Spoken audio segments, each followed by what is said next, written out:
বাংলায় একটি প্রচলিত কথা আছে, মাছে ভাতে বাঙালি।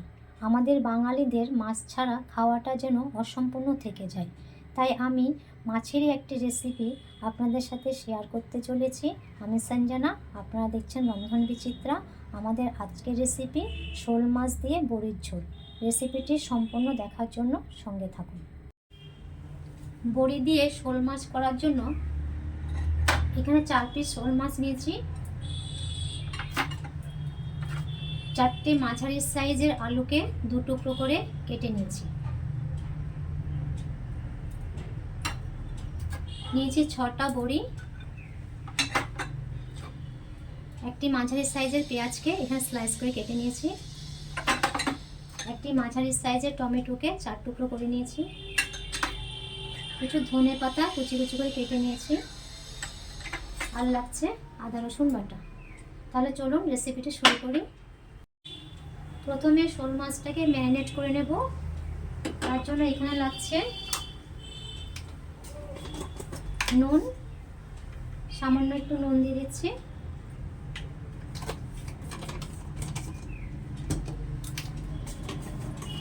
সামান্য একটু হলুদের গুঁড়ো দিয়ে দিচ্ছি।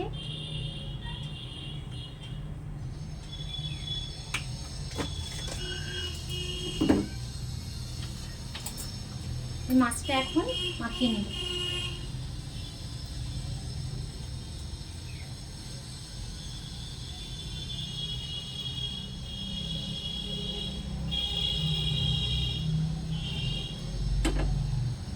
এখন মাছটা ভেজে নেব। গ্যাস অন করে দিচ্ছি। একটা কড়াই বসিয়ে দিলাম।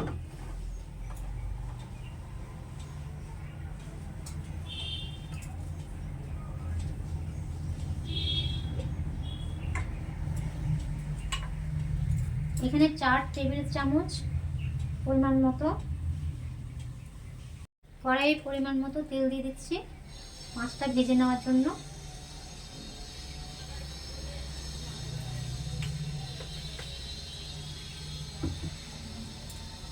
তেলটা গরম হলে মাছটা ভেজে নেব। তেল গরম হয়ে গেছে, এখন মাছগুলো ভেজে নেব।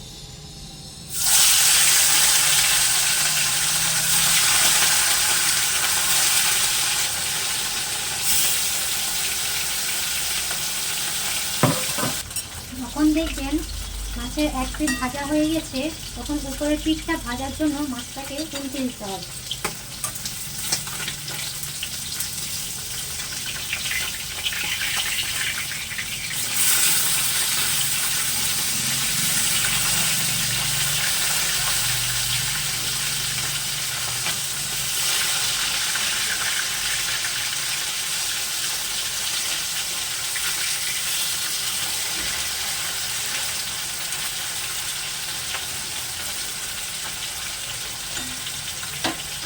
মাছটা লাল লাল করে ভেজে নেবেন। এই দেখুন মাছটা লাল লাল করে ভেজে নিয়েছি। এখন মাছটাকে তুলে নেব।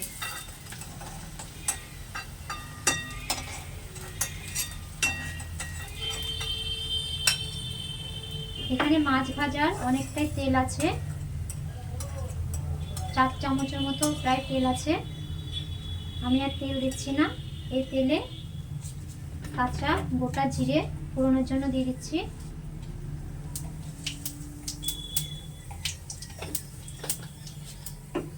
এখন কেটে রাখা আলুগুলো দিয়ে দেব।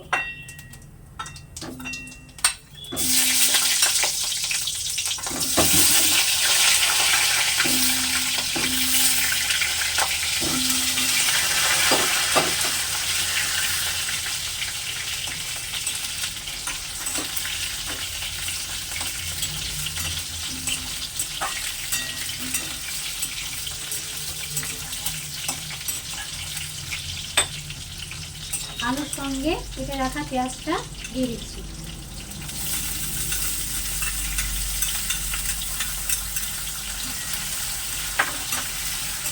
পেঁয়াজের সঙ্গে আলুটা ভালোভাবে ভেজে নেব।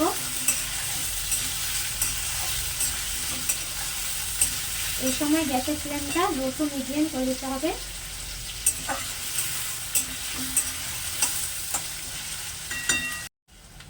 পেঁয়াজের সঙ্গে আলুটা যখন লাল লাল করে ভাজা হয়ে আসবে তখন আপনাদের এখানে কিছু মশলা অ্যাড করতে হবে। দিয়ে দিচ্ছি 2 চামচ আদা রসুন বাটা,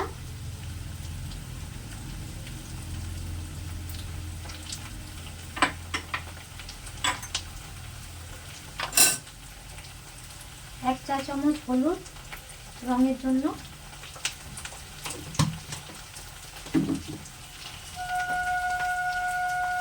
2 চামচ নুন দিয়ে দিচ্ছি,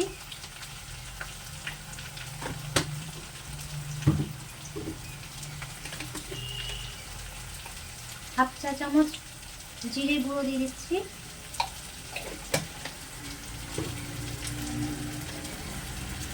1/2 চা চামচ ধনে গুঁড়ো দিয়ে দিচ্ছি,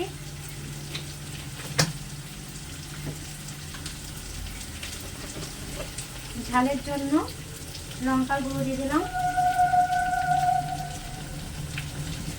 2 চামচের মতো,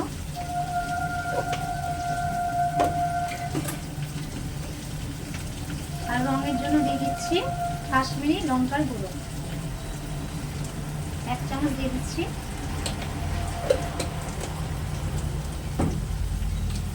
সবশেষে দিয়ে দেবেন কেটে রাখা টমেটোগুলো।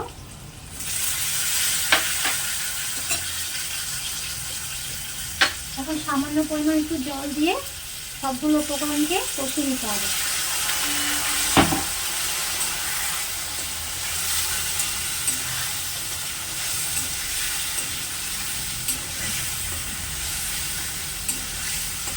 যতক্ষণ না মশলা থেকে তেলটা ছেড়ে আসবে ততক্ষণ মশলাটা কষতে থাকবেন।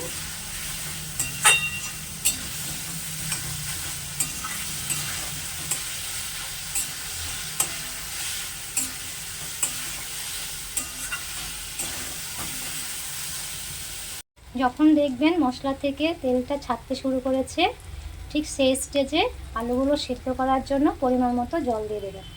এই দেখুন এখানে তেলটা ছাড়তে শুরু করেছে, এখনই জলটা দিয়ে দিতে হবে। পরিমাণ মতো জল দিয়ে দিচ্ছি।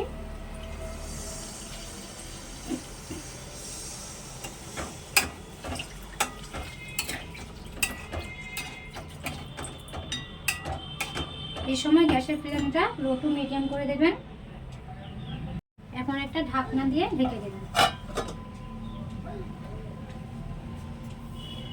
বড়িগুলো ভেজে নেওয়ার জন্য একটা কড়াই বসিয়ে দিলাম।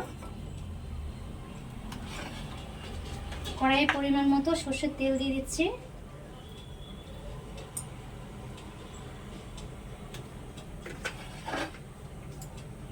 গ্যাসের ফ্লেমটা লো টু মিডিয়াম করে দিচ্ছি।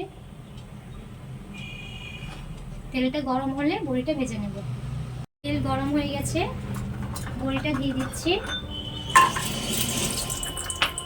এই সময় গ্যাসের ফ্লেমটা লো অবস্থায় রাখছি।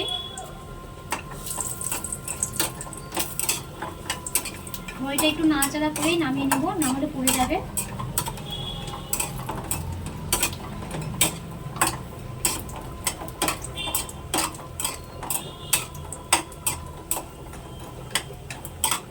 এভাবে সামান্য একটু লাল যখন হয়ে যাবে তখন তুলে ফেলবেন।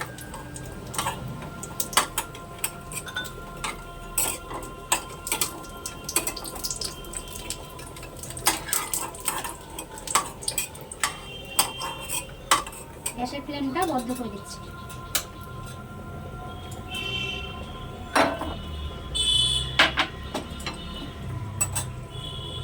বড়ির মধ্যে একটু জল দিয়ে রেখে দেব যাতে করে বড়িটা একটু নরম হয়ে যায়।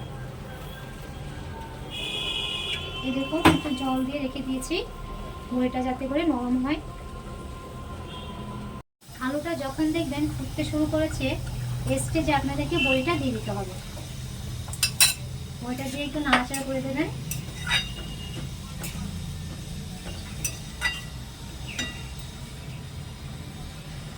ঢাকনাটা আবার দিয়ে দিতে হবে।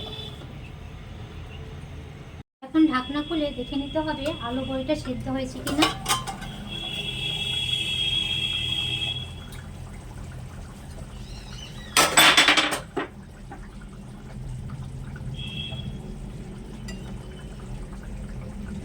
এই দেখুন আলুটা সিদ্ধ হয়ে গেছে, বড়িটা সিদ্ধ হয়ে গেছে। এই স্টেজে ভেজে রাখা মাছগুলো দিয়ে দেবো।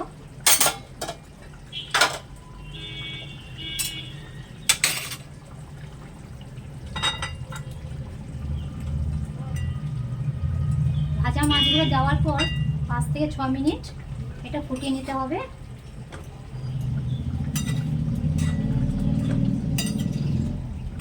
হালকাভাবে একটু নেড়েচেড়ে দেবেন যাতে করে মাছগুলো ভেঙে না যায়।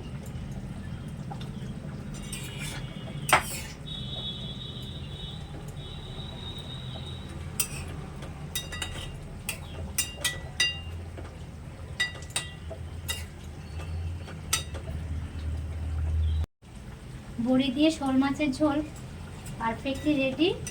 এখন উপর দিয়ে কিছুটা ধনেপাতা ছড়িয়ে দেব। এটা অপশনাল, আপনারা চাইলে দিতে পারেন, না চাইলে নাও দিতে পারেন।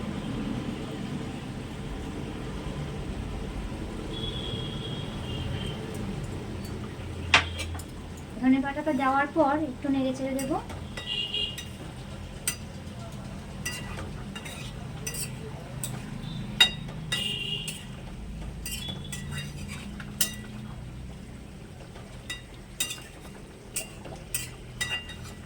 মাছের ঝোলটা আপনারা বাড়িতে অবশ্যই ট্রাই করবেন, আশা করি ভালো লাগবে।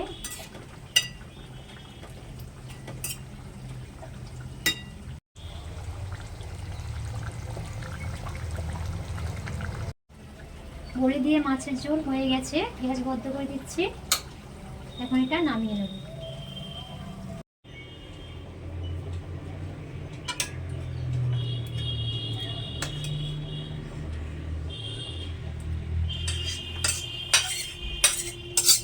বড়ি দিয়ে এই শোল মাছের ঝোল আপনারা বাড়িতে একবার হলে ট্রাই করবেন, আশা করি ভালো লাগবে।